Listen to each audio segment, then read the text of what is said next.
Hello. This video is a weird one because I've thought for a little bit on how to record this video, and it's not like the franchise is ending. It's just that I recorded a couple gameplays in succession, and I feel like the accuracy of the game itself in Madden was not very realistic. I don't like the reason. There's a couple reasons why I'm doing this franchise. Reason number one is that I love being a broadcaster. I love highlighting the expertise. Reason number two is I'm a diehard football fan. NFL. I'm learning the football team, and here in Washington, and I've really enjoyed the comments that people have had, and people have just overwhelmingly expressed a ton of admiration for this series. Now, my point of this has never been to put videos out that are just videos to like fill time so that it's the next video in the series episodically, blah, blah, blah, blah. I don't want to do that. Every video that I put out, I feel like should matter and it should not waste your time. And with that being said, I'll come out and tell you right now, we lost the last two games. We are, as it currently stands right now, a 4-7 football team. You might click off the video right now, but what I'm going to talk about in this video is a lot of different things. I'm going to go over some of the highlights from the last couple games, go over many of the lowlights, and some of the reasons. I'm not going to show you all of them, but most of the reasons why I did not decide to edit these two into two separate gameplays, because I just feel like it would have been a waste of your time. I got incredibly upset at the functionality of Madden, in particular in the second game of the recording, where I decided not to talk the rest of the game. I think it was at some point in the fourth quarter where I didn't talk anymore because I was so upset at like the pure stability of Madden. And I don't want this to be grumpy old man shakes fist at Madden the whole time, because that's not what this is. Because I feel like franchise is taking strides in the positive direction. I feel like there's a lot of fun things in franchise, and I'm going to do my best to delve into all those. So welcome to an alternative take on a Washington football team build video. Let's go into the film room. Everybody wave and say hello to old me over there. He's sweating his butt off in the middle of an attempted comeback to the Tampa Bay Buccaneers. And this play right here is why I love doing these videos. I'm a broadcaster at heart. These moments, I'll put it on in the background here. Give me the opportunity to express myself, really. Not looking like it's Samuel. Corner to the one. It's a touchdown for Washington. And here's the thing. There will be plays in these last couple of games that I'm going to show you that center around that. But what I more so want this video to be a focal point of is looking at the roster of Washington. I think this is also a good opportunity to take some time to delve into what the future of the roster itself looks like. And then after I talk about the glaring holes, the optimistic points of the roster, we'll dive a little bit deeper into some of the mishaps in what was two of the worst football games in general that I've played on a Madden game, let alone on Madden 22. Now, one of the things we haven't talked about a ton in this franchise series is the actual roster itself. There are a lot of diehard football team fans that are in these comments that I've learned. Also, to those of you who are whether a diehard Washington fan, whether you're just a fan of my channel, fan of football, whatever, I appreciate everybody for watching. I love all the different perspectives, and I've really enjoyed reading comments, so keep commenting. I'd love to hear you guys' feedback. But some people may be like me and have learned as we have gone. Some people might be franchise experts, and one of the things that I think is key in explaining when we look at the future of this program is talking about archetypes. So if we go to Terry McLaurin here, so obviously the superstar and zone abilities are awesome, but the focal point of a superstar X factor is that they develop at the fastest rate. So the XP and the overall statistics that you can accumulate with these cards are faster than any other like type of player in the game. So if I go to, for example, Brandon Scherf at right guard, he's a superstar, develops at the fastest rate as well. He can't get like those abilities that an X Factor can, but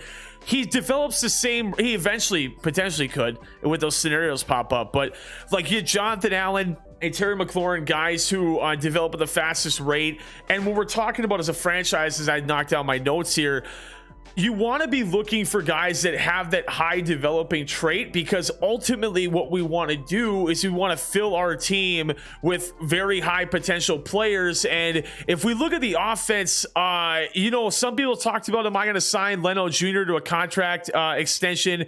More than likely not, because if we look at Leno Jr. and we go to his contracts here, and I go to his contract and skills, like we has an option for 2022. It probably won't be, not an option, but we could sign for 2022. I don't know if it's a smart idea. Like with the experience that he has, he'll be commanding like the veteran salary. I think we'd be better off looking for maybe a rookie or a free agent option, because as we mentioned, if I click on Leno Jr., he develops at a normal rate. There's really nothing special about him. And what is a big issue with our offense is, admittedly, our left tackle, left guard, and right tackle positions. Now, I know Cosme is right here. He's a rookie that people have mentioned a lot, that does have normal rate of development, and he could blossom into something awesome. We also could talk about how the offensive coordinator could have perks that turn normal developing guys into the potential for superstar and star potential. But looking at the offense, Logan Thomas signed an extension, but you know, we're looking at the future here. I'm 100% in agreement that none of these guys should be the quarterback next year. Heineke, technically, if we go to this contract, is going to be a backup quarterback next season, because he signed in 2022 at a $2.75 million contract. But Fitz will be gone. Kyle Allen will be gone. But as we begin the conversation and the narrative here, also one thing I want to point out again really quick is that people are asking where Patterson is at running back. Whether you've watched all the videos, I can't remember at what point I mentioned in every video that Patterson's not in this franchise, not on practice squads, not on free agent lists or anything. So we have to draft a running back. So when I mentioned looking for power backs in the draft, that is why I mentioned that, because Barber is not going to be in the picture. McKissick, if we click on McKissick, who is a very like comparable backup running back, I have no issues with McKissick at all. He's unfortunately going to be looking for a deal in 2022. I haven't talked to him about his contract yet, but if some people in the comments are like, I'm okay with parting ways with McKissick, then that's a conversation that we'll have to have as well. Here's the main conversation to have, and I'll click on Curtis Samuel again in a moment. We have Terry McLaurin, who number one is due for a contract, and some people in the comment, and this is why I want to hear conversation as much as possible, 2022 is a contract year for Terry McLaurin. Some people might think it's a phenomenal idea to trade McLaurin for the high value he has, get some draft picks and get some collateral. I personally think we should sign him to an extension that he is deserving of. He's the best player offensively on this team, and he's showing it at a very, very high level in this franchise as well. But we have Brown, who, as we talk about potential, we don't know what Brown's potential is. It's hidden. And I think the important point here is that we're 4-7. I'm going to go over some of the clips of the games that we just played here in a moment, but we're 4-7. I'm going to go and talk to the coin term, the sweaty six, later on, because I do think there's a very realistic possibility that we can run the table and go 10-7 and become a playoff team if the crazy Madden stuff that I'll show you in a little bit doesn't happen. But I want to find out if Brown has that potential to be a superstar or star potential at wideout for us at wide receiver. And if that's a possibility, then trading someone like Curtis Samuel could be a very, very interesting piece here for Washington. He's due a lot of money in 2022 and 2023. He's under the same contract of $10 million for every single season. Not that I don't think that Curtis Samuel's not valuable, because he's obviously had some very awesome moments for us this season.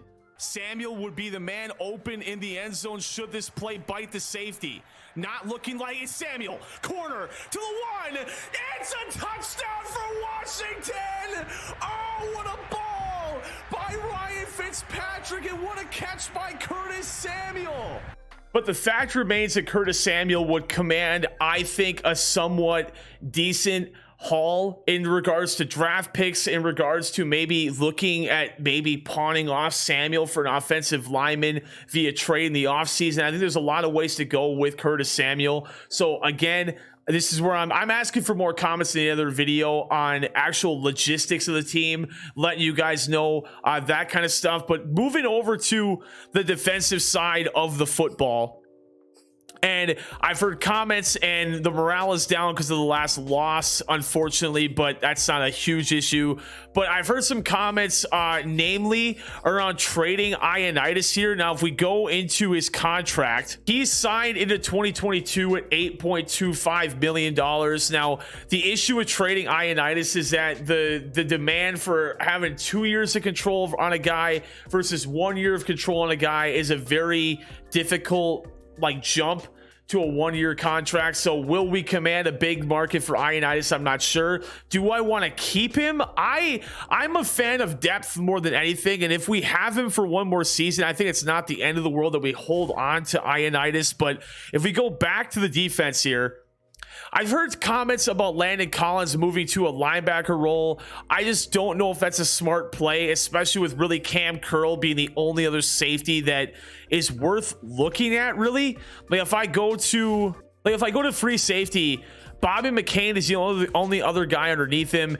He's a veteran. We don't have a rookie to step in other than Cam Curl. You look at strong safety, Moreland's not even on the team anymore, but I don't really like the way in real life that Moreland got cut, and I'm not going to cut him in our universe here because I think that we could use him, and he's had some very good games for us as well. But going back to the actual depth chart here, I'm a big fan of keeping depth on the defensive line, and as I'm going to highlight in the video, I've tried to tune some settings in franchise, but I ran into some of the craziest stuff these last couple of games, and it proves more than anything that having depth is super important, and that position is no more important to me than at linebacker as well. Now, Davis, who's currently hurt, you saw in the last gameplay, I believe, that he got hurt. It might have been this one. You'll find out because there was a lot of injuries in the last couple of gameplays. But, Davis and Holcomb are viewed as two awesome guys in the linebacking core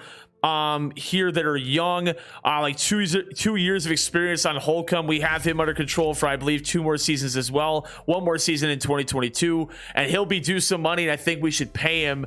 But outside of Davis and Holcomb, I think we try and target a linebacker in the draft. I also think we try and target DBs because we have Kendall Fuller for a bit. William Jackson, I'm not sure off the top of my head what his contract looks like. I don't mind William Jackson at all. And you know what? I guess I kind of do. Wow, I didn't notice the good thing we're checking. So William Jackson is going to be commanding a huge amount of money heading into 2022-2023. So moving on Jackson, probably not the worst idea in the world if we can find a suitor. Maybe looking for a combo platter of a young player with maybe hidden potential and a draft pick could be very interesting. But now I want to take a step back once again and go into the focal point of this video, which is the film room. And I want to go over some of the plays in these last 2 games that were losses. I'm not going to go through all of them. If there's enough comments that are demanding for full gameplays of these videos, I will release that video. But I will tell you right now that editing 2 entire gameplays that I was not a big fan of would need to garner a lot of attention. And if you're one of those people that's I need to see the games even if it was a loss, I need to feel that immersion, I'm happy to do that for you, but I'm telling you that I'm gonna need a lot of people to say that. But let's go into the film room, let's dissect some plays and talk about what happened these last 2 games. The first thing that I want to bring up is that there were a ton of injuries in whatever happened in these 2 games, and you're going to see a couple snippets of them right now. Again, I don't think these were incredibly realistic scenarios of injuries, and it just got me super flustered, and you'll see some of those tidbits here. Will be incomplete. Chase Young is down. I just am so irritated over these injuries, man. Bruce Sternum for Chase Young.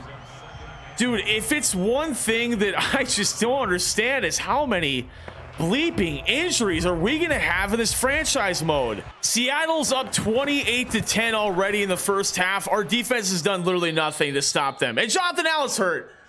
I want to stop playing this game. An open curl will wrap up more. And Mayo's hurt. That's going to be a tough injury. Looks like he's walking it off, though. Going to opt for the quick out to McLaurin. He'll wrap it up and get it to the 27. What is going on? That's the third injury. It's the first quarter. Dislocated shoulder will not return for the game. I mean, what is going on? 3rd and 2. Play action looking to throw is Washington. Open is Samuel. Upfield. He'll lower his shoulder and pick up a big first down, and Flowers is down. Can we stop? Holy guacamole, dude. What is going on? There. Over the middle to McCaffrey. A big hit will wrap him up. 2nd down. Stop. Dude. I can't keep up if the entire team is getting hurt. What is going on? The next part of this was that the CPU was, I think, literally trying to exploit the game. There were a lot of plays the CPU that was running that I didn't think were, like, they were running the same play repeatedly, and it was super bizarre. And as you'll see right here, it caught me off guard pretty well. First game of the year versus Seattle. Jonathan Allen back in play action looking to pass. He's going deep downfield. Metcalf with room. 1 play touchdown for Seattle. 3rd and 8, looking to pass is Russell Wilson. He's going to the outside. He's got a man wide open, and he'll be out of bounds of the 20. The CPU knows where the Chiefs' plays are.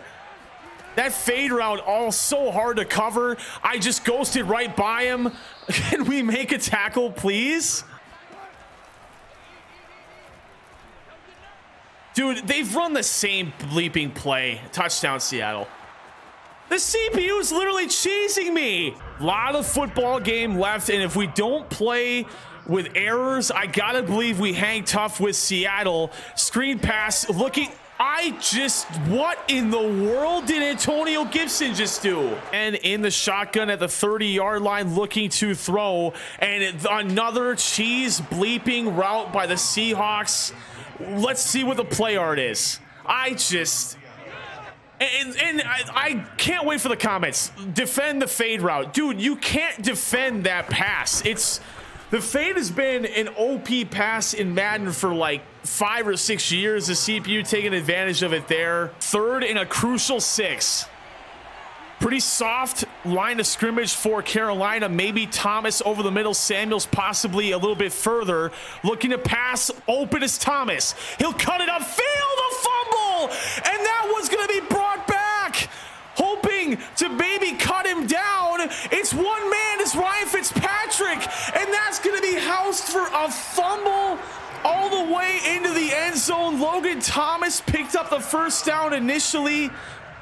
He's roughed up there, and a big turnover housed all the way by the Carolina Panthers.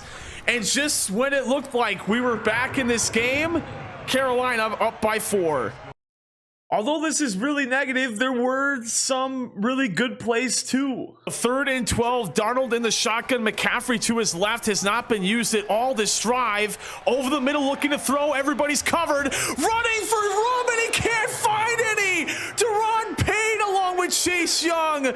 Wrapping up Darnold, the 2nd sack of the drive. And a cold open indeed for Carolina. Gibson, not a lot of receiving touchdowns this year, but I might like him on the hitch over the middle if he can break open here.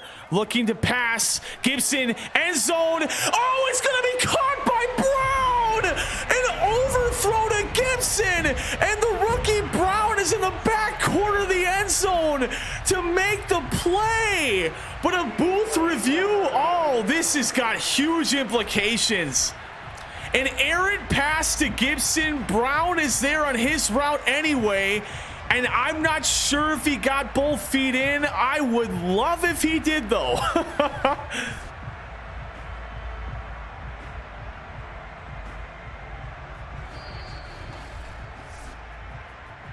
It is a touchdown for Brown.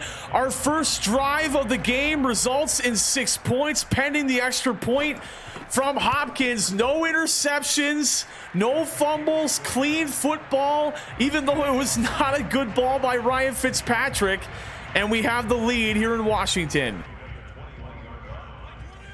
Fitz in the shotgun. Brown been having a very good game. Samuels as well. And on 2nd and 10, McLaurin, a beautiful break to the end zone. Touchdown, Washington. McLaurin, another receiving touchdown for Scary Terry. Fantasy owners rejoice. Washington football fans collectively exhale as we still are down by a lot. With a little bit of time left here in the third, I still think we can be a playoff team, and I also think we could tank this to the point where we get a high draft pick. Now, I don't want to do that, but I want to explain the playoff angle back to more optimistic self here in the video you're about to see right now, where I talked about what the last 8 games of the season had to look like for us to be a playoff team. Obviously, 2 of those are already gone, and we went 0-2 in those games. So what does the next 6 have to look like? I'm coining them as the sweaty 6. I think we have to try our best and win every one because, as we'll see in this video, there's not a lot of leeway for us to be a playoff team. But overall, like I mentioned, if you guys want to see full gameplays of these, you absolutely have the right to ask for that, and I will edit them at my leisure whenever I can if that's something you guys want. But these last 2 games were an incredible irregularity. There was a lot of things that just didn't make any sense to me that transpired in these 2 games. I hope you guys enjoy this video, more of a look at the roster and more of a look into the mind of how I'm treating this franchise mode. I want to try our best to make this team a playoff team. So let's fight down the stretch. Let's make this a fun last 6 games of the regular season. If we make it to the playoffs, great. If we don't, we have an interesting offseason either way, and you guys will have more interesting videos coming your way as well. So what you're looking at right now is the rest of the season. We have Carolina, Seattle, Vegas, Dallas, and then a bunch of divisional games to finish the season. How do I think the season is going to shape out? Well, we're 4-5 right now. And if we're going to be a playoff team and we're 4-5, I think we have to at least win 5 of the next, 8 games? So go 5-3. The rest of the way to make us a 9-8 football team here, pun intended. And I think our 5 wins, I think 4 of them come right at the bottom of the schedule with 2 games against Philly, game against the Giants, Dallas as well. I feel like between those last 5 weeks, we probably have 4 wins within there, and we got to find a way to win one of these next 3 versus Carolina, Seattle, and the Raiders. I think we could definitely beat the Raiders. I think we could beat Carolina, even though they're 9-1. Off to a phenomenal start are the Carolina Panthers, but you know, looking at the schedule, I said we were going to be a playoff team. I still think that that's a very realistic possibility. This video took a little bit longer to make because it's a different kind of video. It's not something I traditionally would upload, so I appreciate you guys for watching this, and I will catch you in the next video. That's a full gameplay. That'll be pretty fun. See you guys later.